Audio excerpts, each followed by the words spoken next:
Looking for the right answers to hard and sometimes confusing global events? Look no further. SSM's team brings unique perspectives from across the globe. Our in-depth independent reporting is to make you better understand the world as we evolve.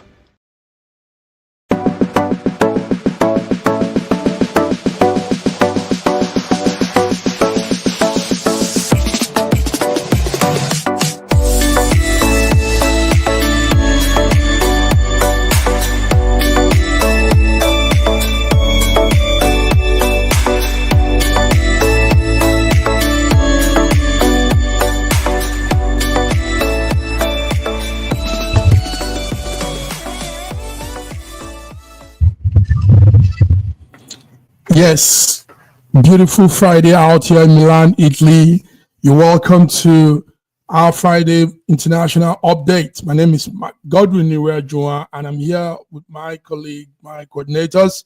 In Lagos, Nigeria is our man, Olayinka Raji. Good morning. Is it morning in Lagos? Good morning, Mark. It's morning in Lagos, yes. Good morning, viewers across the globe. Welcome to our Friday program. Welcome, Raji. It's a sunny morning. It's a sunny morning, bright and fresh. Wow, it's cold and dark. Yeah, Milan, but yes, very cold. Lowest weather. We are closer to God here than you. We are closer to God here than you, so that's why we have everything bright and sunny. And you need to have the good life too, prosperity, blessings, yes, all around. Yes, there's a man here that has it all more than you. They're almost not less than 5 feet away from God. And that's Sir George. Sir George. 5 feet away. 5 feet is too long. That's too far. It's too far. I'm just sitting at. I sit at the right hand now. Don't you know? Okay, I'm just at the right hand of the Father. Yeah. I am at the. My position is the throne of God. Don't you get it? Well, good morning, Mark Godwin and Olayinka Raji. Good morning. Don't worry, I'll be sending you messages from the throne of God very shortly. And viewers around the world, welcome to our Friday International News. Yeah, welcome indeed. Welcome, George. Welcome, Raji. Guys, yes, we're all in the presence of the Almighty God, and it's a beautiful day to be alive. Amen. A lot is happening all around the world. We're here on our international update. We had what's happening in France. Let's start with that. It was a very interesting exchange of greetings, pleasantries in France. That's between our president Bola Ahmed Tinubu and the French Prime Minister Macron. They were speaking in pidgin English. It is sweet me, it is sweet you, it is sweet me well, because the young man remembered his days in the Nigerian French embassy in Nigeria. That's Macron. Let's see a clip before we continue, gentlemen. Let's see what's happening there in France. Oh, sorry. It's okay. Let's see what's happening there in France. We hope studio will be able to give us real-time pictures because a lot is going on there. Okay. No.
Okay. Well, it's a long one there, but we want to cut it short. What you're seeing there, viewers, is the French Prime Minister Emmanuel Macron, taking the salute with the Nigerian president, his guests, Nigerian President Bola Ahmed Tinubu. George, it is sweet me well. How do you see this whole trip to France? Well, it's a state's visit, and how many times so far our president has visited France since prior to his inauguration. He came from there to be inaugurated the president of Nigeria. One of the things that I am just kind of a little concerned about, as much as this is very sweeting, it is sweet me, it is sweet you. Because if you look at the whole entire saga that has been going on with especially some of the colonized countries in Africa, Mali, Ivory Coast, Burkina Faso, and all those people that have rebelled against the French government and the French domination. And then all of a sudden, in the midst of all of these, we are, dilly-dallying with these people. And, it is a good, welcome development if it is not, to shake hand with one and then try to suck with another.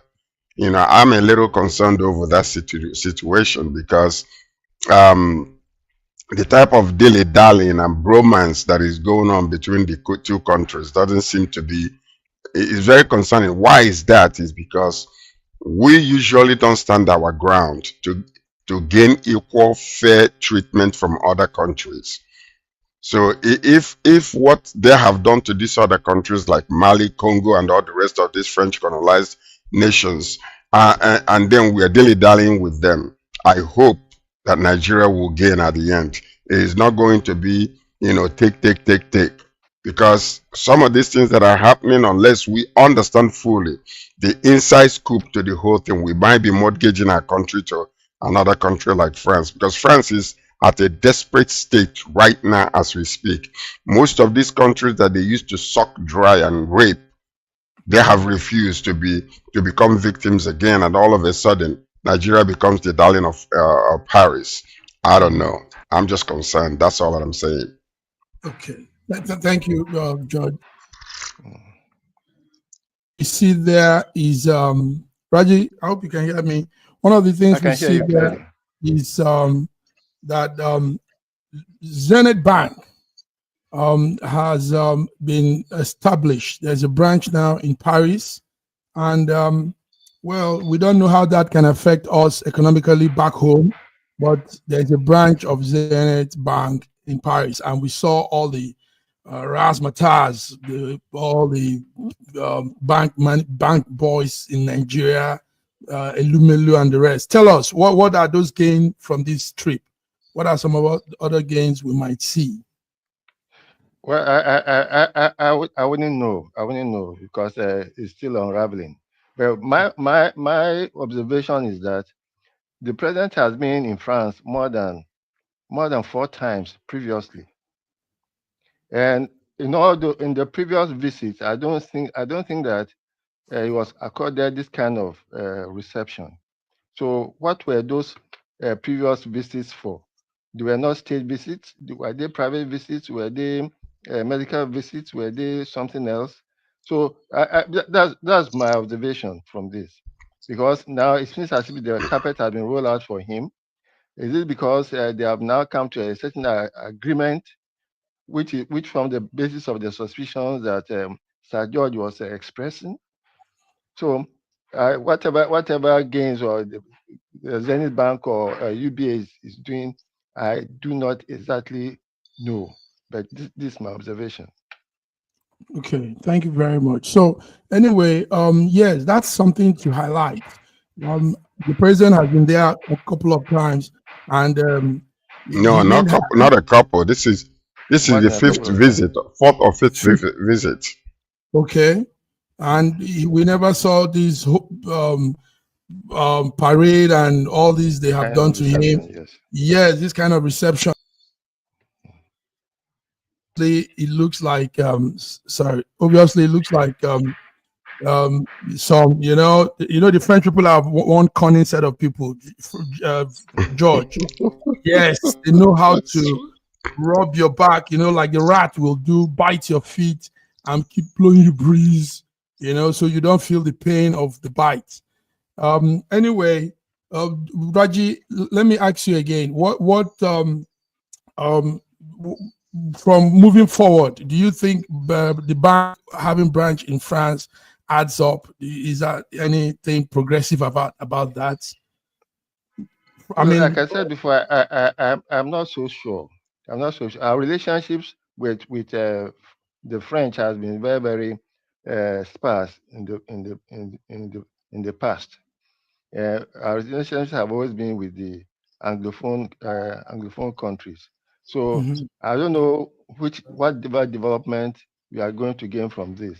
I don't know what the population of Nigerians in France who are going to take advantage of these new branches. I'm not too sure. So I cannot hazard a guess on the benefits or otherwise of this branch opening. George, what's your take on that? The bank coming to France. But one thing I can say, it's a collaboration. It's an open. It's a business expansion between the two countries. It's a diplomatic relationship that is being fostered. But the point that I'm making is this: if we are operating from a level playing ground whereby Nigeria as a nation will gain while France is gaining also, not some of these relationships that we develop, and as a way they will siphon, they will take, they will dry you up, they will rape you while you're still looking, and you'll be in the water and soap will enter your eyes without knowing it. That is my concern over this particular relationship, because if you remember, before his presidency, that's when he left Nigeria, several months ago, he was so thin. He went to France, he spent so much time there, he came back fatted up. So something must have been going on between them, and you just want to make sure that we are not being taken advantage of. Because you remember in the past, they would take the Northerners in England, they will give you a cup of tea, and you sign signature on things that you don't even understand. And that's how most of these developed countries raped us and took from us and continue to take from us even up until today. Some of these West African countries like Mali, like Ivory Coast, like Burkina Faso, and even Niger Republic, they said no, not thus far, no further. They must have seen something with a relationship that is only one-sided for them to rebel against this, because the leaders were so dumb and so blind that they kept on giving to these nations without receiving.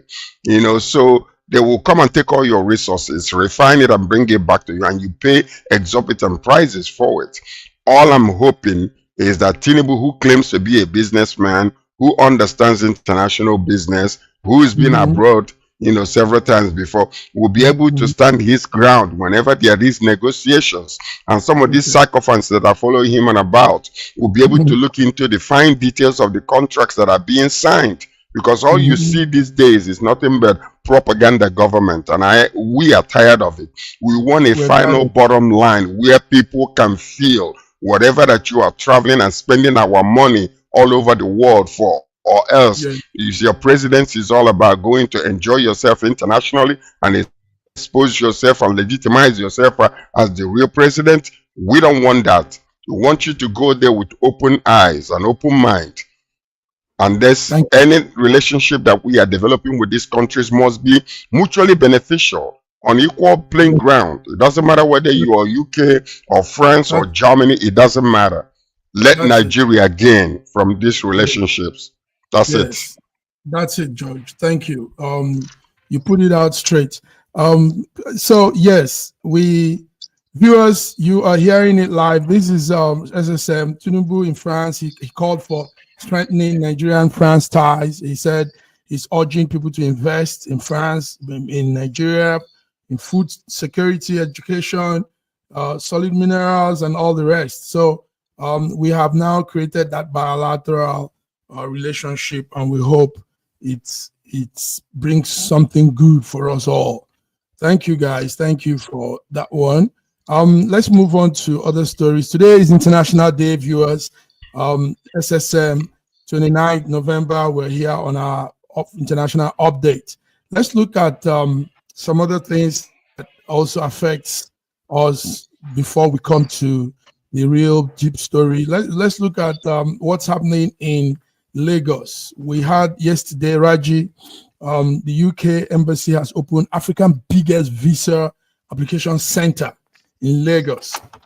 This is the news we got yesterday. Raji, do you have that update? Because we had this will be carrying the whole of Africa. Tell us, what do you have on that? Yes, I do. And I also read where between January and June 2024, more than 225,000 visa applications have passed through the British embassy. And I did a simple calculation of assuming that each visa application was 200,000 naira. So 200,000 naira times 225,000 will give you something like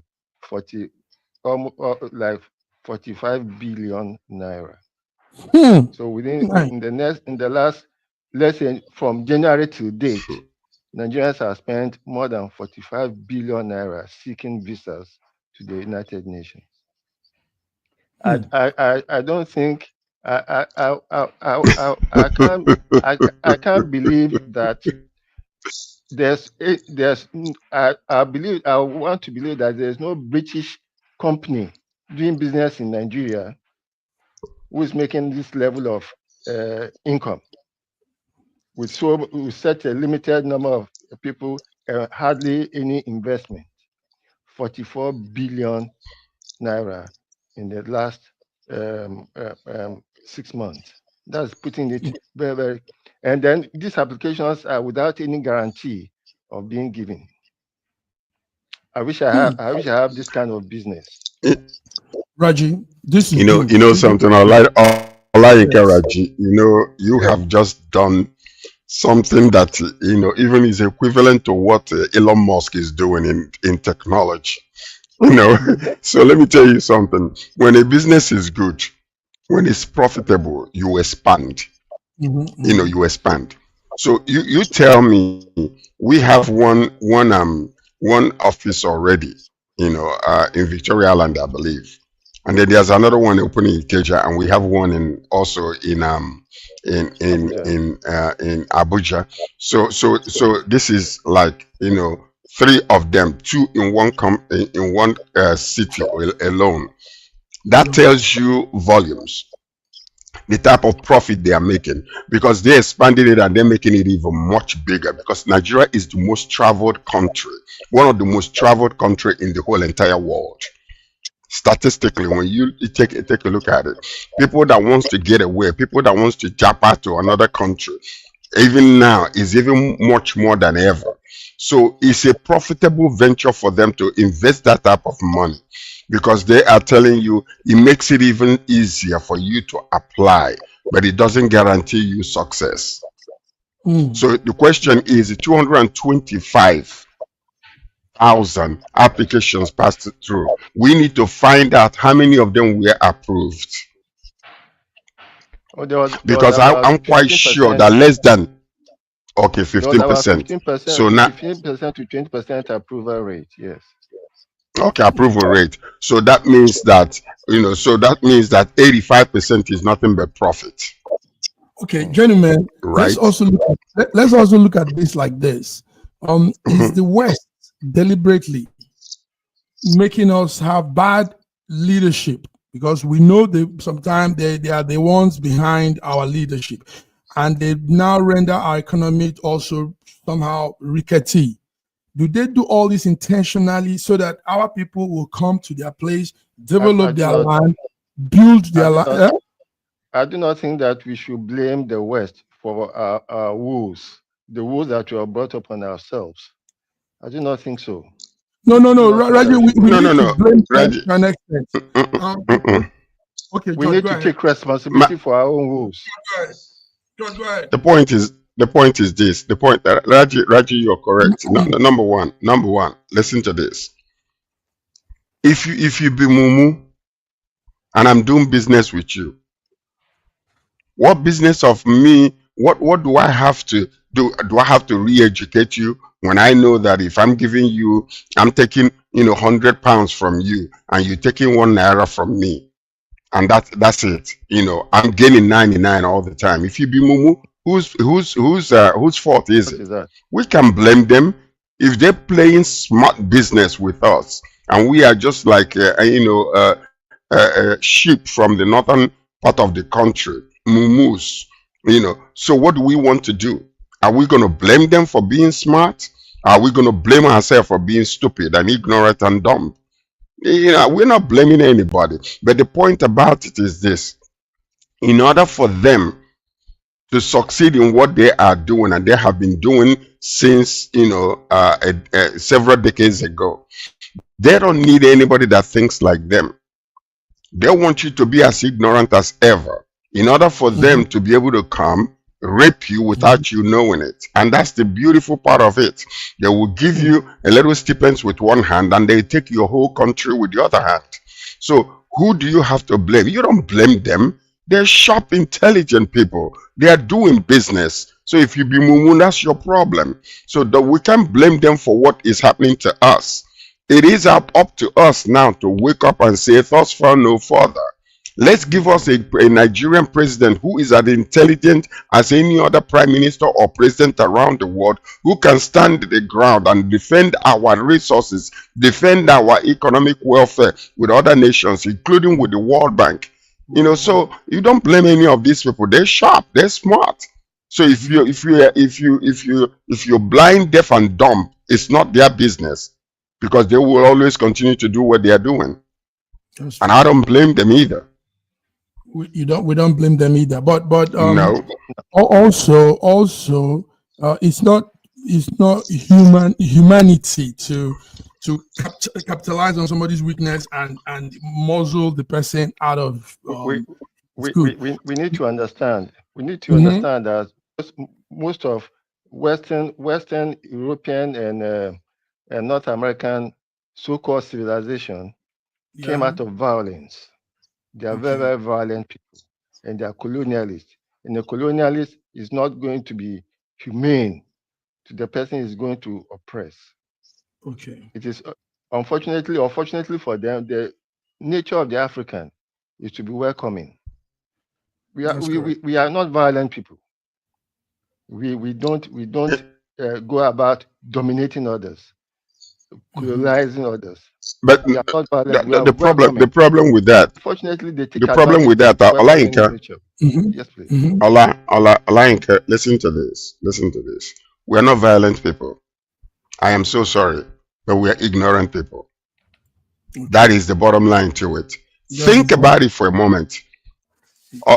Our current president went to Chatham House, and there was a debate supposed to be going on. He never spoke. He appointed everybody else because he did not want his ignorance to be exposed to the Western world. They saw that and they knew this is our correct candidate because we can hold him by the ball. We have data on him. So anytime we squeeze, he will squirm. So that's the type of leaders they want. They want the likes of Tinubu. They want the likes of our former president. What's his name again? From the north, Mohammed Buhari. So give him an intelligent people from the south. Give him an intelligent people from the central. Give him an educated, enlightened individual who also, studied in Oxford University or maybe Harvard University. They will ensure that that person never gets into that presidency because that person will think like they think. So that is the bottom line to it. So in answer to your question, yes, they want people like our current president and the rest of them to be there because Is it this topic? The topic we are talking about They is going to be a have very something long on topic. them, and they can always tell them, listen, irrespective of your peers around the world as a president, or can we release all the information we have on you?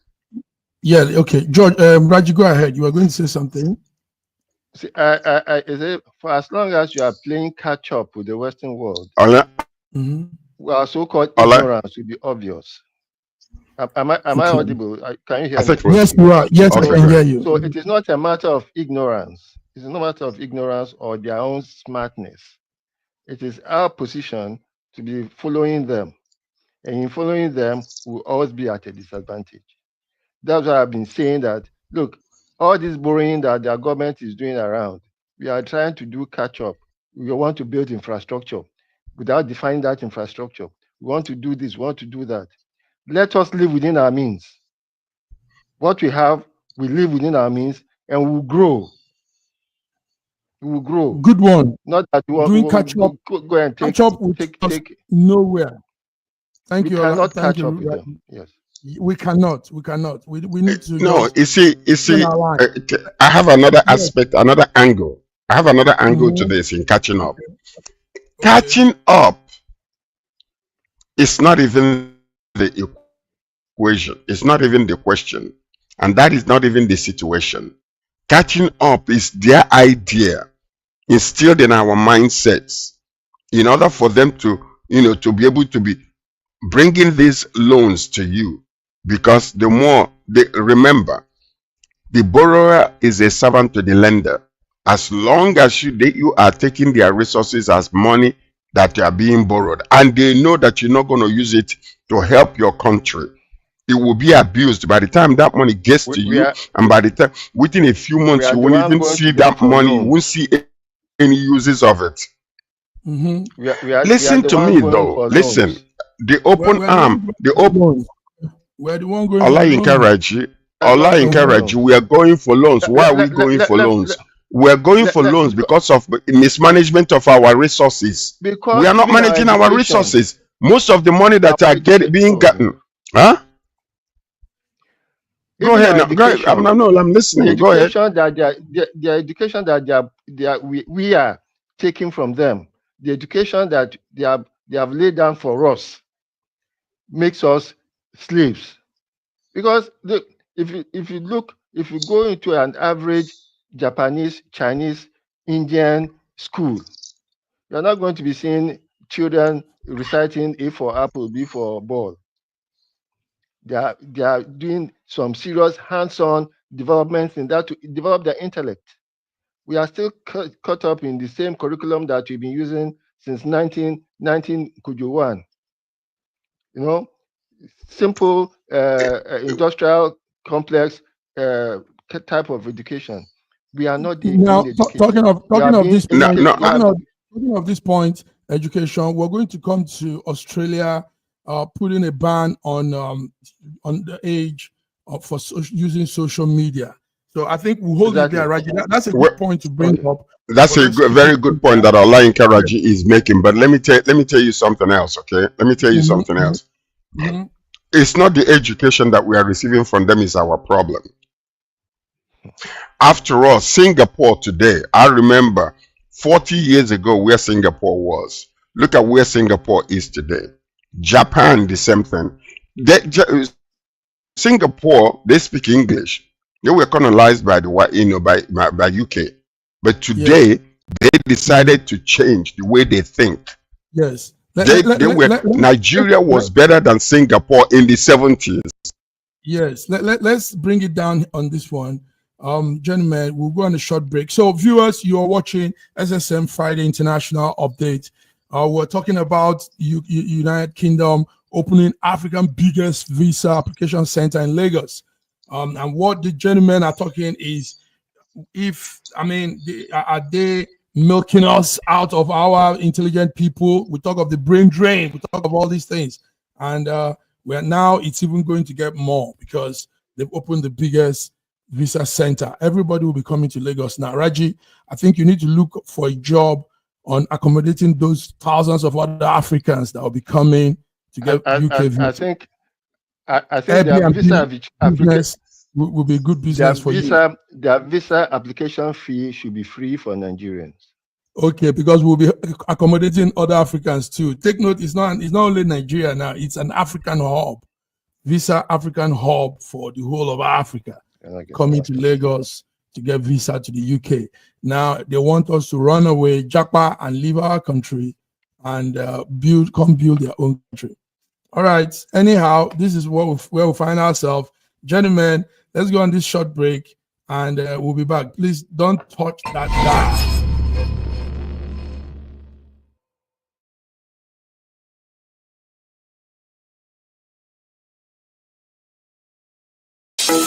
In a world where news flies around every minute, you need the ability to relate and connect with what matters and stay up to date. Schengen Story Media News Echoes program is Africans in Diaspora and at Home's leading English news network, one of the most trusted, respected sources for news updates on current affairs as they affect global Africa.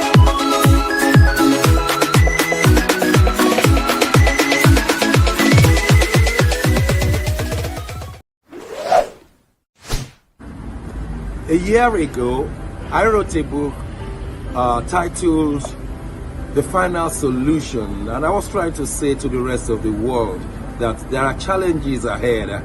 Now, a prophecy did come, and that prophecy is coming to pass.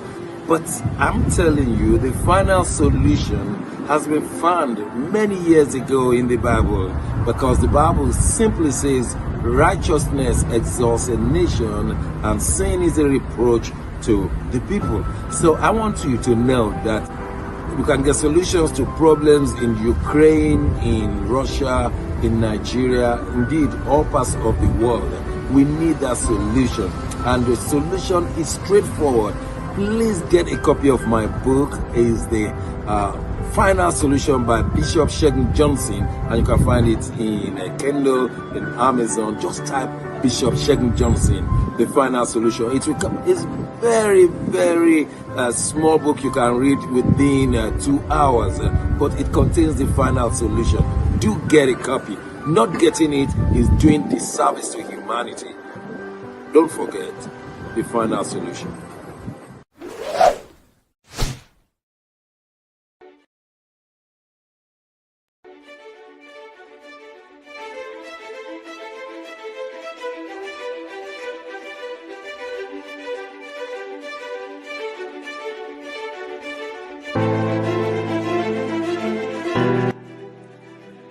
Hi there, I'm Mary Keurig, and I am a businesswoman in the United States, but I'm also the Global Content Vice President for the Sub-Saharan Open University in Nigeria. I could not be prouder to work with Dr. Osita Anamika and his team on helping to create not just entrepreneurs and skill-based talent that will get out into the workforce and make a living for themselves, but also young leaders.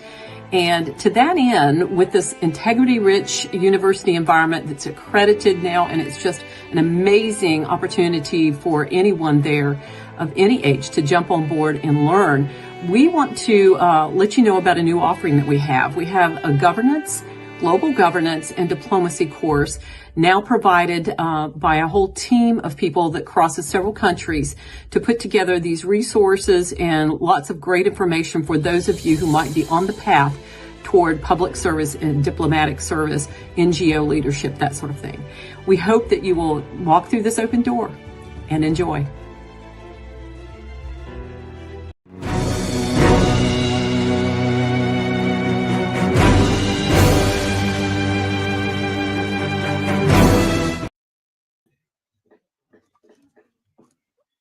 All right, gentlemen, you're welcome back. I hope you can hear me. I can hear you clearly. Okay. Yeah, we can hear you. George. Welcome back. Yes, Reggie, let's come to that educational thing you were talking about, because we had something coming out from Australia. Australia says it's going to approve a social media ban on the 16th. And you know, when this West take some of these steps, other begins to follow suit.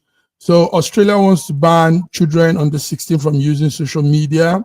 The parliament will be looking into it, and they say they might approve it. and the ban will take effect from, I think they say, in a couple of months' time. So there'll be a fine also for those that don't keep to the ban. The Prime Minister Anthony was giving this yesterday. So, gentlemen, Raju was talking about how China, the Asian country, China, India, some of these countries use technology and these things as the new curriculum in primary and secondary school. So, how do you think this ban will be, Raji? Having it in mind that, go ahead. Now, you'll be surprised to know that it was a very long time before Steve Jobs gave his child a phone. But it was a very long time before Steve Jobs himself started using the iPhone, because they understand involved in giving a child a means of communication that is way, way, way beyond him, but that removes his concentration from other things. Just like when the TV first started appearing in our homes, all concentration on now focused on one small box in the corner. Other activities suffered. Other activities are suffering. So it is dangerous for any adult, any parent, to give a child who is less than 14 and a phone like an Android phone or an iPhone. You can give them a simple Nokia 3310 phone, which doesn't have any video or graphic user interface. It's just for you to receive calls and to talk. Giving a child a phone with a graphic user interface displaces all other views that you can have and focuses it entirely on that small device. You see them. You see a lot of children are now getting dumber and dumber because they are restrained. Their vision is restrained by that small screen that they keep on staring at.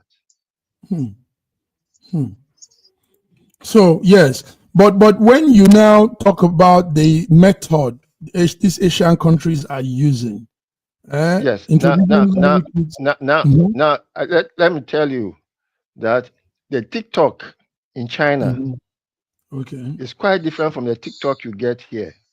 In fact, TikTok is actually region-based. The content you get in Africa is mainly something to increase your endorphin level. Just give you small pleasures. Small pleasures. It doesn't give you any deep education. It just gives you pleasure. So you are just pleasure. You are just endorphin. It doesn't get to the serotonin level where you now get involved with using your intellect. If you look at the TikTok in China, it is for educational purposes. For educational purpose. Okay. All right. Thank you very much. So, George, with this development also, is it that some people are afraid of change? Because this is change, actually. I remember when the Bible came into electronics, into phones and gadgets, some conservatives said, the word of God is being watered down. They will spoil it. George, tell us, what's this whole thing? In everything that happens, there's always the pros and the cons of it. In technology, likewise. I remember a preacher saying one time he went from one city to another to preach. And then, so after he preached, and the preacher that he went to preach for said, so what are we doing at this Sunday? He said, oh no, we are going to watch one of the latest movies that came out. And the preacher was like, you're going to do what? Watch movies? That's television? So anyway, he said, no, we are not going to go there because, we cannot do that. He said, so what are you going to do? It's like, well, alternatively, I would have gone to see the baseball game. And the other preacher said, you're going to go see the baseball game? So you're going to go and use the hand you clap to God to clap for, humans? So you see, It is not the technology that is evil. Okay. It is how it's being used by the people are evil. I encourage you, A1, for what you have just said. Because it is true. We demand social media because we use it for only for social. And Yeah. that's what Entertainment. we do. And they give it to us the way we demand it. So now you want to look at the beautiful women there, you want to see the new fashion, you want to see, but with them, they use it for educational purposes. So when the Senate passed this thing in Australia, you know, Anthony, what do you call him again? What's his last name? I think he's Albanese or something like that. Yes, He Albanese. is interested in yeah, in trying to have a paradigm shift in the way children think, because this thing affects them in every area, even within the family. I went to visit a friend of mine not too long ago. I came to the house. He was the only one sitting down. His wife was not there. All the children were all in their rooms. Where were they doing with this? All of them.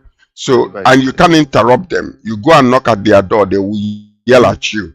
And this is exactly what this thing has become among many of us. It's not because this is the wrong thing to do, but it is the way that we have accepted it and what we want to use it for. Because this could be very, very good. Now, what he was suggesting, giving them the normal, just normal phone, where can make for communication purposes, call home, I will call you, or whatever the case might be, is a good idea. So now, whether this will work or not is another issue, because these children know how to manipulate the system and make themselves look older than who they really are. They are more intelligent than most of us at this age when it comes to manipulating the system. So I don't know how they're going to be able to do this. Are they going to go now and take away all the phones that the phones that the children on 16 years and under already have, and then change it for the one with Nokia where you can only make two-way calls and receive calls? So I don't know how they're going to be able to do that. But the only thing that can be done is now they can mandate the local TikTok, Facebook, and all the rest of those people to say, okay, if these people are underage, block it for them. Make sure that they don't receive all those things. So, or they can have an age authentication.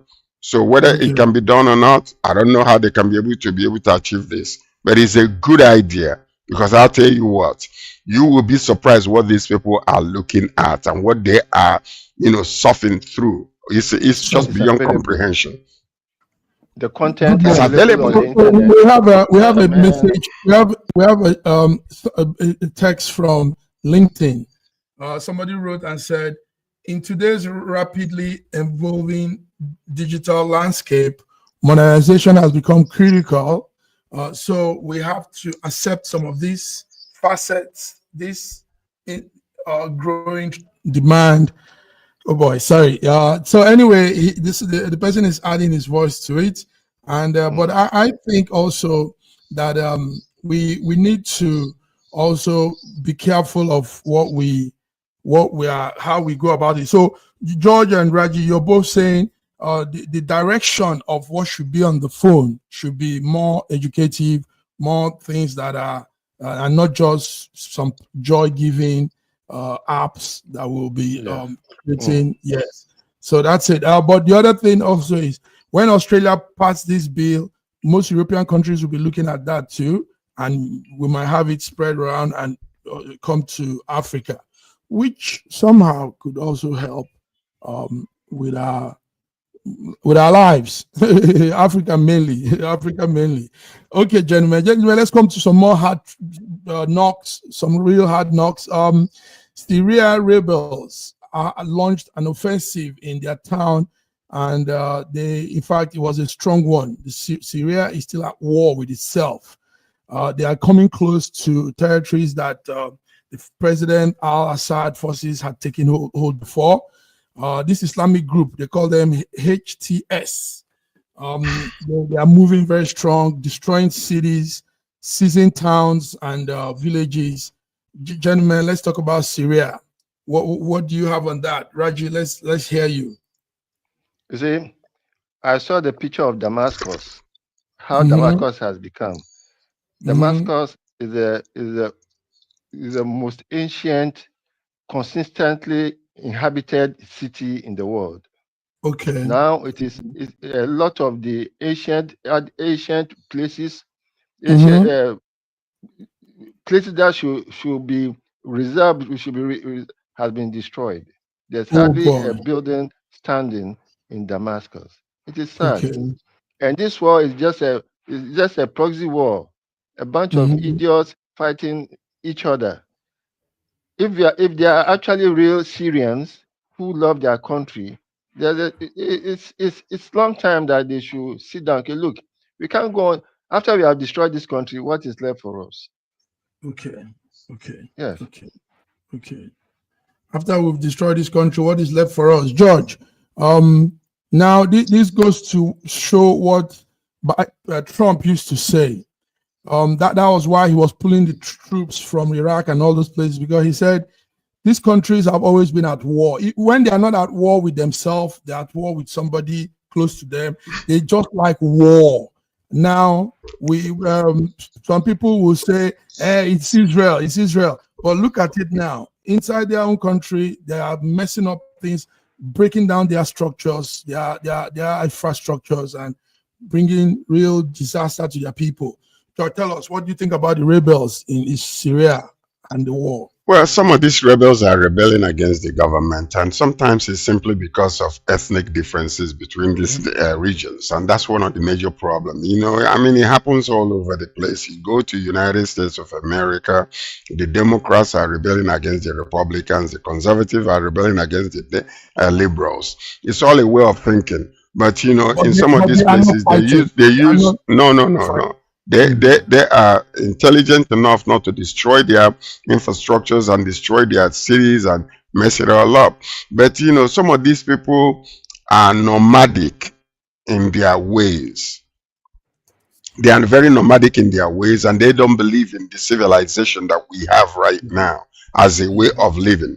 So when a leader comes and wants to advance, you know, within the country, bring in some civilization that might help the people, you might have people that will fight against him. And sometimes this is what you are seeing. So, you know, when they go doing this, look at what happened to Iraq. Iraq was one place where, you know, you also have a lot of infrastructure, a lot of ancient things that were there that, you know, that is worth going to see how it was thousands of years ago.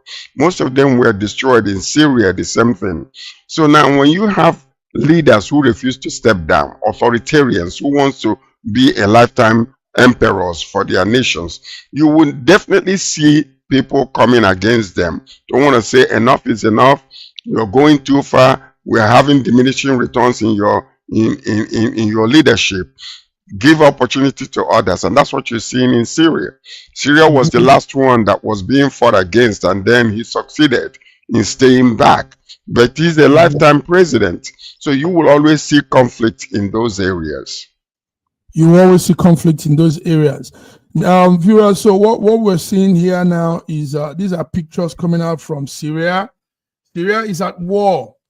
Syria war never ends, like we all know. Syria is at war, and the war is ongoing. Multiple sides take sides, and you have various state-sponsored actors all fighting. It's terrible. Raji, now you see that the Middle East will always be at war, even if it's not about Israel. Is that not so, Raji, with what this looks like? That is not so. You see, I think it will be better for us. Not to be intermingling Israel with everything that is happening in the Middle East. And therefore, if you know how far the hand of Israel is in the war in Syria, you'll be surprised. So we are better not be Oh my God. I'm not blaming anything, but it is not that the Middle East will always be at war. The Middle East was never at war with each other. But Syria has always been at war. That don't you follow? Syria has never been at war. Syria has never been at war with each other, with itself. No. Well, listen, are you sleeping? Did you just wake up this morning? Where have you been? I think we need to be more matured in our discussion here. Please. Yes, we are. Yes, we are. No, it's not. It's not that. Why would you say that? Why would you say? Don't ask me whether I'm just waking up or not. Please. That now I should ask you because you're saying no, you shouldn't be asking the Arab Spring. The Arabs. How many? Let's be matured. Okay. Question is this: can I say something, Mr. Godwin? Arab Spring that took place many years ago. Syria was involved. Ever since then, there has been war in that place. Why do you understand? And they have been fighting. Okay. What I know about Arab Spring is when it took place many years ago, that affected Turkey, that affected Iraq, that affected Libya, that affected many other countries. Syria was the last country that did not go down because they were at war with each other, and they have been at war for the longest. So yes, for you to say that they have not been at war is international politics is very, very interesting. And I can tell you. And then you turn around blaming Israel now.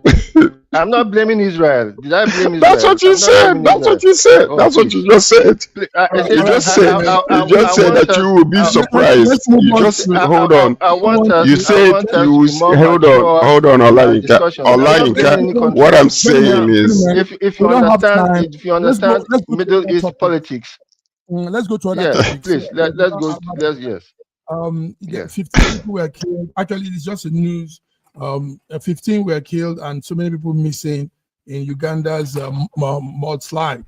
I don't know if any of you have that news, but if you don't, we can also talk about the. No, let's go to Uganda news actually, because it concerns Africa.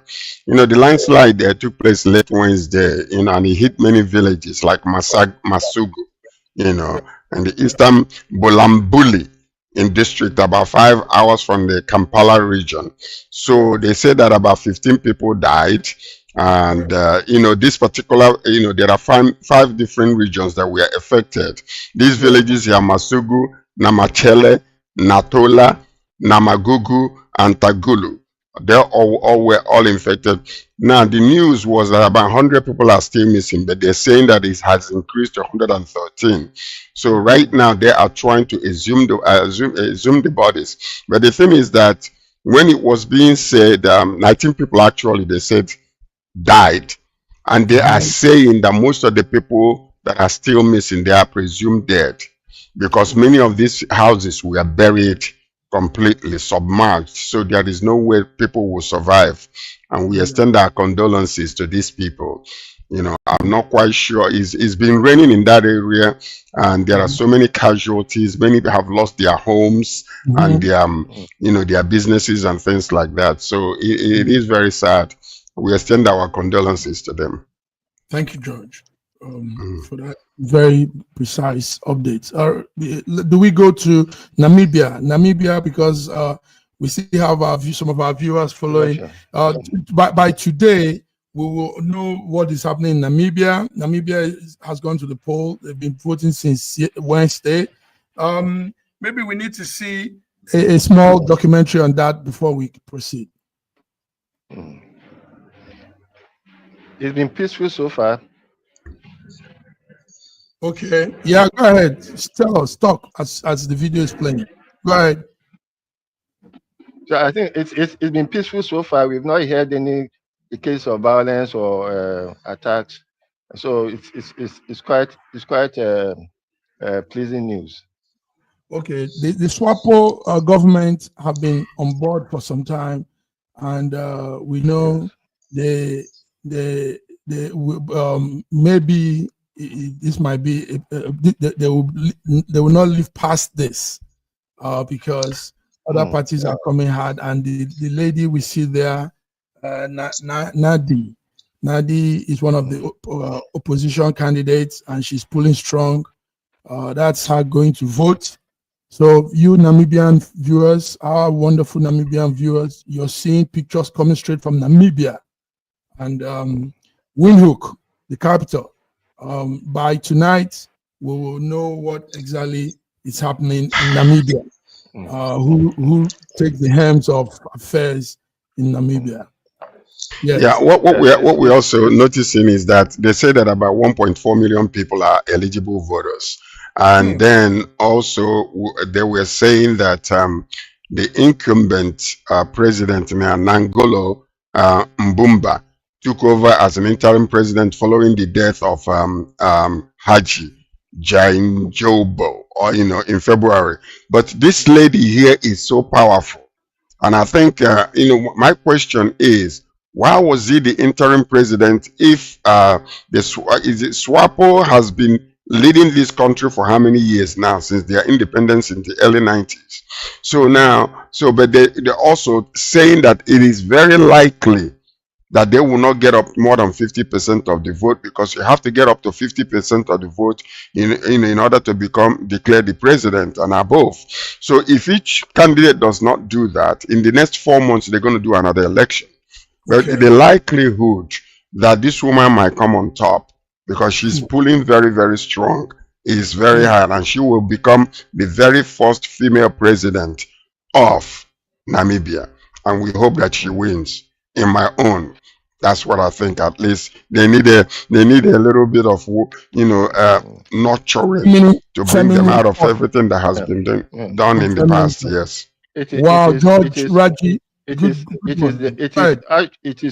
is always what happens to a government that came into power through a struggle to be complacent after a few years in power. It has happened. It's happening in South Africa now. It happened in Zimbabwe. It happened in Mozambique with Frelimo. It's happening in Angola. It is happening in Namibia. Namibia is lucky that because they are sparsely populated, more than 85% of the landmass of Namibia is covered by the Kalahari Forest, the Kalahari Desert. Wonderful. It's actually only on the coastal area that you have population inhabiting the place. So their election will be quite peaceful and easily contained. And I wish there will be a displacement of the SWAPO people, because they have become complacent, and the solution that was in them has gone down. Yes. One of the major problems and one of the major battling that they have been doing is youth unemployment. And the support for SWAPO fell from 87%, down to almost 56%. So it is likely that they might not stay there. So, but the problem also is that because of the youth unemployment, but I am so happy that this thing is going so peaceful though. Because if you see the way they are, they're all sitting down, they're all relaxed. It seems like they're drinking beer. Namibians love to drink beer a lot. Like with the South Africans and the Zimbabweans, they are beer people. So hopefully they will get the right person that will take the country to another level where it's supposed to be. But they have a lot of land for agriculture. So you're seeing that, the promise that the woman is making, that is they're going to bring in mechanized system of agriculture that will increase the, employment of youths and other people that are educated in the country. So we wish them very well. Hopefully it will be, the best person to win rather than what we have been experiencing in other parts of Africa. You know what I mean? Wow. No, I don't. Gentlemen, thank you so much. You both so good. Thank you. So, viewers, there you have it. Namibia for you. By Monday, we'll be able to probably give you the winner, the precise winner for the. Yes. Let's do more. We've been given 10 more minutes, 7 more minutes to run through. Gentlemen, 2 months ago, early this month, I think it was in early October. Sorry, the woman at the helms of affairs at World Trade Organization (WTO), Okonjo-Iweala, urged developed countries to support low-income countries. She made a loud voice asking them to come in. So what happened yesterday was we saw UK has committed about 1.98 billion pounds to the World Bank to help support low-income countries. Also, United States, Biden pledged $4 billion for these countries too. So, but gentlemen, we've always talked about loans giving money 8. and all these things people do. And they've been doing this for years, and Africa is still impoverished. George, let's be brief on this one anyway. This is so much money coming in for poor countries. Will they use this wealth, at least for once, run with this and better their lives? My main problem is this. My main problem with all of this, as laudable as it might sound for her to be crying out to help. Okay, they say they need about 35 billion, in order to help these poor countries. But the question is, it's just almost like what is happening in our country. You're running around the world seeking for business while your land is not even feasible enough to contain those who wants to invest. Why don't you sit down at your home, clean up your house, so when your guests come, they can be able to be accommodated?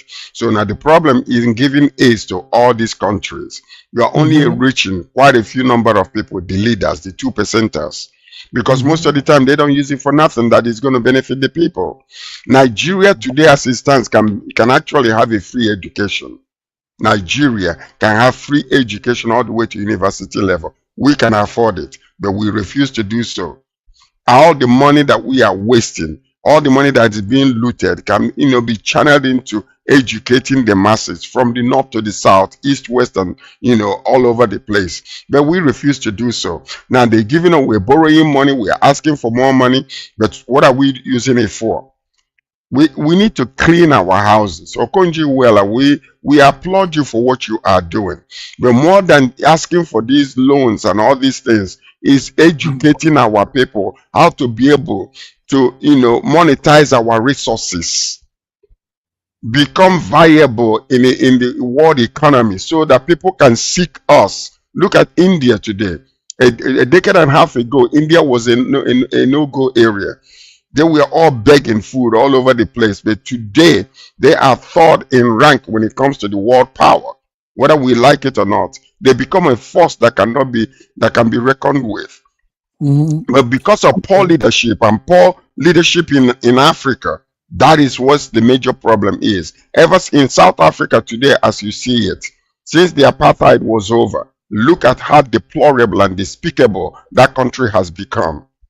Is it better that we leave it with the white people so they can rule? Because it seems that they have been doing better ever since we took over. Nothing has been happening with us. Okay, Raji, what's your take on this money coming in now? 1 billion from it's quite sad, because all these aids we hear about, it is clear that even the countries giving us aid have their own problems. So if America is giving the World Trade Center, the World Trade Organization, $4 billion, I can assure you that what will come in will not be up to 1 billion, and most of what will come will be maybe old designs of American equipment that will now be used as part of the payment for those aids. Yes. So you don't expect that they'll give you the best of their. No, you don't expect that they'll give you the best of their technology. They're pledging 4 billion. So yes, they're pledging 4 billion to the World Bank. The World Bank will not dispense. No. Well, that's what they're saying. They can give it in infrastructure. They can give it in cash. Yes. But the 4 billion is going to the World Bank. It is not coming direct to the countries. The World Bank needs 35 billion in order to dispense the money to different countries. So you cannot say that America is going to give you. We are saying this. Oh God. Why do you argue with each other so much as if you are? It's not about argument, because you're making statements that are. 4 billion is coming to the because you don't understand. You are not understanding my statement. 4 billion is coming to the World Bank. World Bank will give it to the World Trade Organization. So I'm saying the US is giving World Trade Organization 4 billion. The amount of money that will get to the World Trade Organization will not be up to 1 billion in fiscal cash, if ever.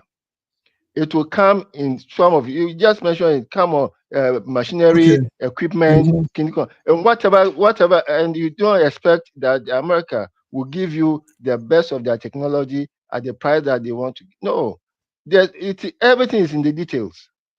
It's in the details. By the time everything comes out, because they all themselves have problems.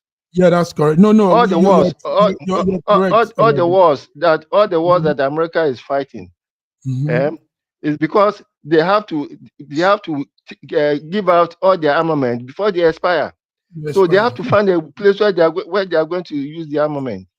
They are not going to give Ukraine. Talking of armament, talking of wars, gentlemen, on Wednesday we had the Israeli president say, "Okay, finally, let's cease fire. Let's all come to the table and talk." And we had Biden really applauding that, hails the Hezbollah-Israel ceasefire. But yesterday, some people were violating the whole thing. We still saw more bombs, more missiles being thrown, southern Lebanon. We saw missiles being thrown on the other side of Israel. George, will this ceasefire stay? Will it last? Will it work? We want it to work and this whole thing to end. We desire that it works, but whether it will work or not is another issue. That's the question there. So now the thing is this. Now you are dealing with people that are, they don't, whether the communication about the ceasefire has gone to the bottom line or the people on the ground, we don't know. All we know is that Hezbollah now threw some, started fighting again. They threw some bomb and sent some whatever they sent, and then Israel retaliated.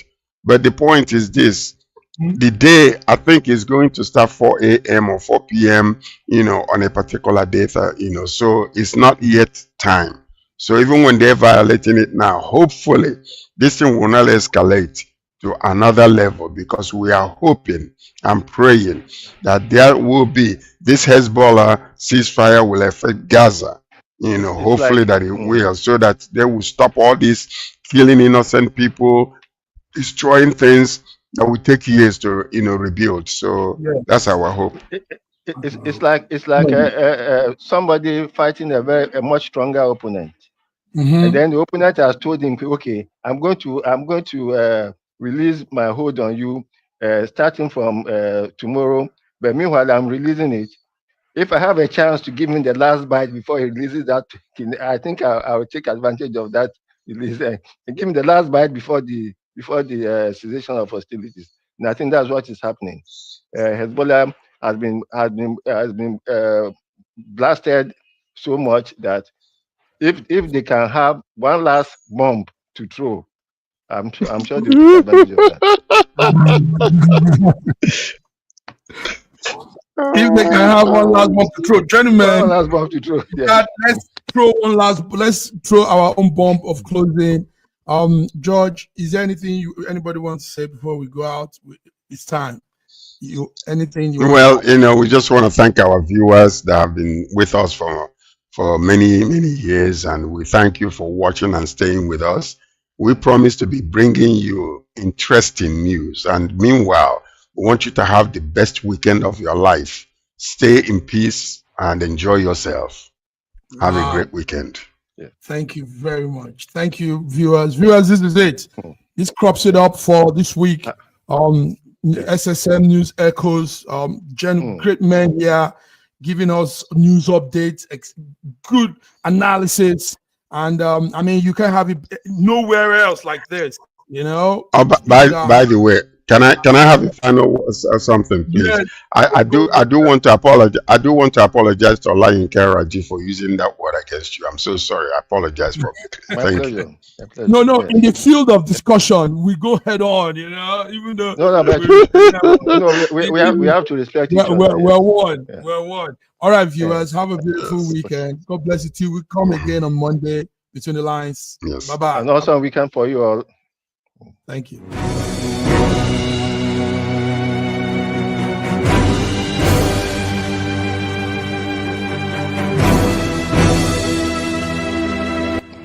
Looking for the right answers to hard and sometimes confusing global events? Look no further. SSM's team brings unique perspectives from across the globe. Our in-depth independent reporting is to make you better understand the world as we evolve.